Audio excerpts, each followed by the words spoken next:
Get clear. The first step in clearing away whatever form of clutter that fills your life is to get a real understanding of what is going on in your life. This is your personal strategy for less clutter. Please understand that getting clear about clutter doesn't mean that you are going to resolve to eliminate all clutter in your life. That's not going to happen. Instead, you're going to work on a strategy for less clutter. I hate absolutes precisely because they're impossible. To say that you're going to resolve to have absolutely no clutter is really setting yourself up for disappointment later on. Your goal should be to just lessen the clutter that you have. As it stands now, you are probably dealing with so much clutter that you really don't have any perspective. Everything is distorted, everything is warped, everything is off-center. This, of course, leads to a very imbalanced view not only of your life, but your place in the world, who you are, what you're capable of, whether you're worthy or not, and other profound issues. You have to create your very own personal strategy for less clutter so you can stop thinking that you have to spend money that you don't have on stuff that you don't need to impress people that you don't even like. This is the key. It's the beginning. It's the first step, but it is crucial. If you're still unclear as to where to start, you need to first pay attention to the 5 signs that you are living a cluttered life. If any of these are present in your life, you are dealing with clutter. You have to understand that clutter, just like with a lot of things, is easy to spot in the beginning. Eventually, you get accustomed to it. It becomes part of your mental landscape. In fact, if you were to clear the way overnight so that there is some sort of black and white difference in your perception before and after you took away the clutter, you will actually miss it. I know it's shocking considering its effect on your attitude, mindset, emotions, relationships, and your capacity for action, but this is the absolute truth. Here are the 5 signs you are living a cluttered life. Sign number 1, angst. Do you feel like something is missing in your life? You can't quite put your finger on it, but regardless of what you do, regardless of who you're with, and regardless of the stuff that you have around you, it seems that there's something missing. It seems that somehow, some way, the big jigsaw puzzle of your life just can't seem to fit together neatly and nicely. Somehow, some way, you feel that there's something defective. Something is off. Things don't quite fit, and at some level or another, it's bothering you. What's really frustrating about this is that it comes and goes. Sometimes it's very pronounced, but oftentimes it's just kind of like a low-level background emotional noise. You know it's there, but it's not so pressing and so imposing that it actually irritates you. At the end of the day, you still know it's there. Think of it like psychological peanut butter stuck at the top of your mouth. Have you ever had peanut butter stuck at the roof of your mouth? Annoying, right? However, as you continue to eat, you start getting used to it, but at the back of your head, you know it's still there. You drink what seems like a gallon of milk, but it's still there. Sign 2, anxiety. Do you worry constantly? Do you think in worst-case scenarios? Has this ever happened to you? You worry yourself sick about what somebody is going to say, what they will do, and how things will line up in the future. But things actually turned out okay. Things are far from ideal, but at least they're not the complete and total unmitigated disaster you had imagined. Has this ever happened to you? Did you feel any sense of relief when your worst fears did not materialize? If you're suffering from anxiety, you never get the sense of relief because by the time you see that your old fears about a certain event that was supposed to happen at a certain date did not come to pass, you're already thinking about something else. You're like working yourself up to greater and greater levels of frustration and fear only to see that things really aren't that bad. However, instead of feeling happy, content, or relieved, you're working yourself up over something else. This goes on and on and on.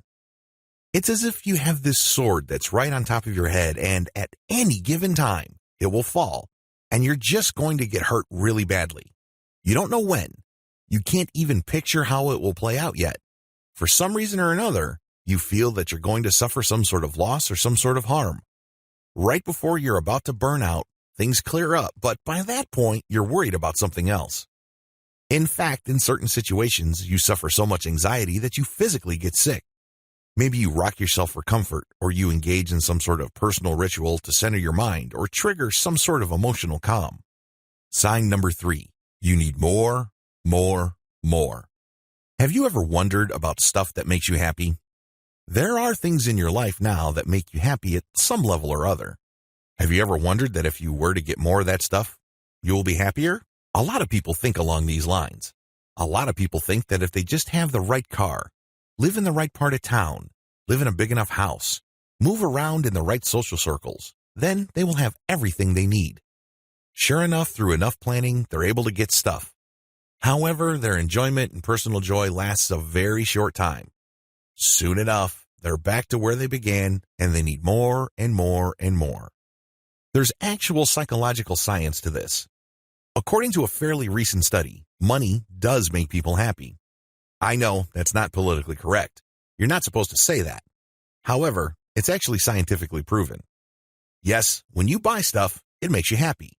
There is a measurable rush, a sense of fulfillment, a sense of completion, a sense of relief mixed with joy. This is real. The problem is, after some time, that feeling goes away. You are then looking to buy more stuff to get that feeling again. Does it sound familiar? Well, it should. This is a classic addiction cycle. It's no different from a sugar rush, as well as a cocaine, methamphetamine, or heroin experience. You get that nice little surge of great feelings in the beginning, then it dwindles, so you look for it again. However, the next time you get that experience, it's never as good as the first time. I know this sounds crazy, but nothing really beats the first time you bought a car. It's your very own. I still remember my first car. It was a 1971 Toyota. It looked like a sardine can on wheels, but it didn't matter. I loved that car. Now, I'm on my fifth SUV, and I can tell you with all sincerity and honesty that the rush that I get when I sign on a dotted line at the auto dealer to drive home my new SUV is never as intense as when I got that first beat-up Toyota Compact. It doesn't even come close. Right now, I'm at this stage of my life where when I buy a new car, it's basically like trading in old shoes. You know, after so many years, things start to fall apart, and the ride and the handling aren't exactly like they were before. So I just buy the latest model. It's become a routine. However, when I first laid my eyes on my first car, it was magic. There was a mixture of anticipation, a sense of discovery. I mean, it smelled old because it was at least 15 years old when I bought it, but it was mine. It also helped that I was 17 at that time. However, you get my point. When you buy stuff to feel happy, it's like a sugar rush. The great feeling is undeniable. It exists. It's measurable. However, the problem is, it's temporary. You crash, and then you hunger again for that rush, so you buy and buy and buy. And guess what? It doesn't plug in that need permanently. You're kind of like a rat chasing its tail. Sign 4. You feel that there is never enough. Have you ever sat down and thought about what you have, what you've accomplished, and who you are as a person, and in all honesty said, yeah, I have enough? Chances are, if you were like the average American or Western European, the answer would be a big, fat no. You're always looking over your shoulder. What does your neighbor have? Do they go on vacation every quarter? Why aren't you doing the same thing? Are they rolling in on a new BMW? Why can they do that when you can't? Do they have new stuff? Do they seem happier based on their Facebook updates? You get what I'm trying to get at. You feel that whatever you have accomplished and whatever you have gathered, bought, borrowed, rented is simply not enough. Now, don't get me wrong. Obviously, you feel that there's enough in terms of numbers. However, in terms of quality, fulfillment, value, worth, and everything else, there's just so much more out there. You have a lot on your hands, but you're constantly looking at bigger, better, brighter things. Sign 5. You're worried about losing it all. Interestingly enough, most people feel that they don't have enough, but they're worried sick at some level or other about losing the stuff that they don't have enough of. Quite an irony, right? If you put all these things together, you are living a cluttered life. The mental, psychological, as well as physical clutter surrounding you both inside and outside prevent you from living a truly meaningful, purposeful, and effective life. Don't be surprised if you feel that each day simply blends into the other, and there's really not much point or purpose behind each day. You go to your job, you put in 8 hours, and it basically feels just like the same 8 hours that you put in day after day. Each day is not really all that much different from the days that preceded it. You look forward to more stuff that you can buy, but by the time you buy them, you want to buy other stuff. You look forward to your vacation, but by the time you have finished your vacation, you can't wait for the next one. It's like this endless, pointless circle. The more you run, the more you stay in place. You tire yourself from running in place. Get clear by figuring out what is truly important to you. Now that you have analyzed your life based on the 5 signs of clutter I described above, figure out what truly is important to you. Here's a hint. If you're like most people, what truly is important has nothing to do with stuff. If you're like most people, it's not your possessions. They're not the most important to you. Unfortunately, I cannot give you the answer because you have your own life. We come from different walks of life. We have different experiences. We have different values and characters. You have to supply the answer to this. However, I have already given you a very important hint. It has nothing to do with possessions. Ask yourself what is truly important in my life. What would I trade everything for? What would I give everything up for? At this point, these are really big questions. Considering what you've been going through before, these questions may almost seem unanswered. Believe me, I've been where you are. I understand what you're going through. To simplify things, do a values audit. Values Audit 101. How do you audit your values? Very simple. Just whip out a piece of paper and ask yourself, assuming I don't care about what other people think of me, and assuming that I'm not supporting anybody else or I'm responsible for anybody else, what would I want to do even if I'm not getting paid to do it? Write down a long list. Write down the first thing that comes to your mind. Don't edit yourself. Remember, there's no right or wrong answer here because the right answer to me may be pointless to you and vice versa. Remember, this is all about you. This is about your values. This is about your character.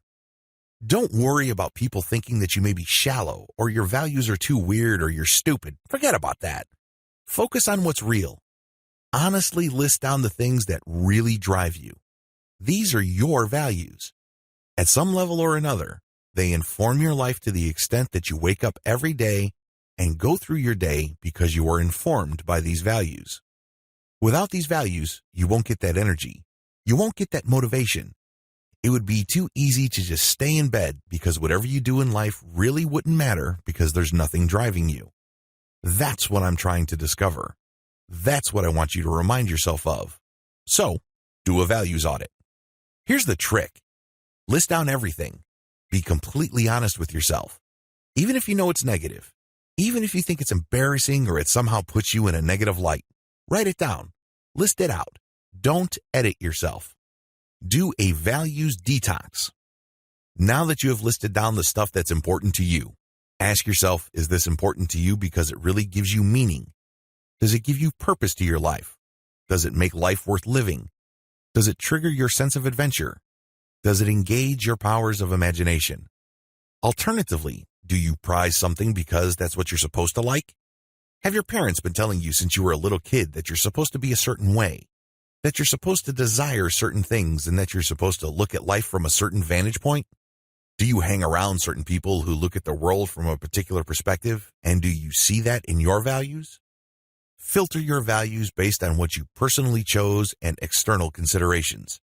Maybe you're doing things or desiring things because that's what's expected of you. You kind of just automatically snapped into it. When you became an adult, you just quickly bought into what your parents were into. I need you to separate these two things because they're very different from each other. So do yourself a big favor. List down in one column values that you know came from you and are fully your own. In another column, put from the outside, and then list down those values.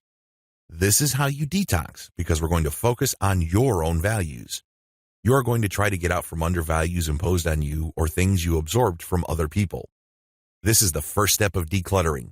You let go of external stuff. You focus on values that came from you. We're going to clean that up, but first, we need to step away from externally imposed clutter.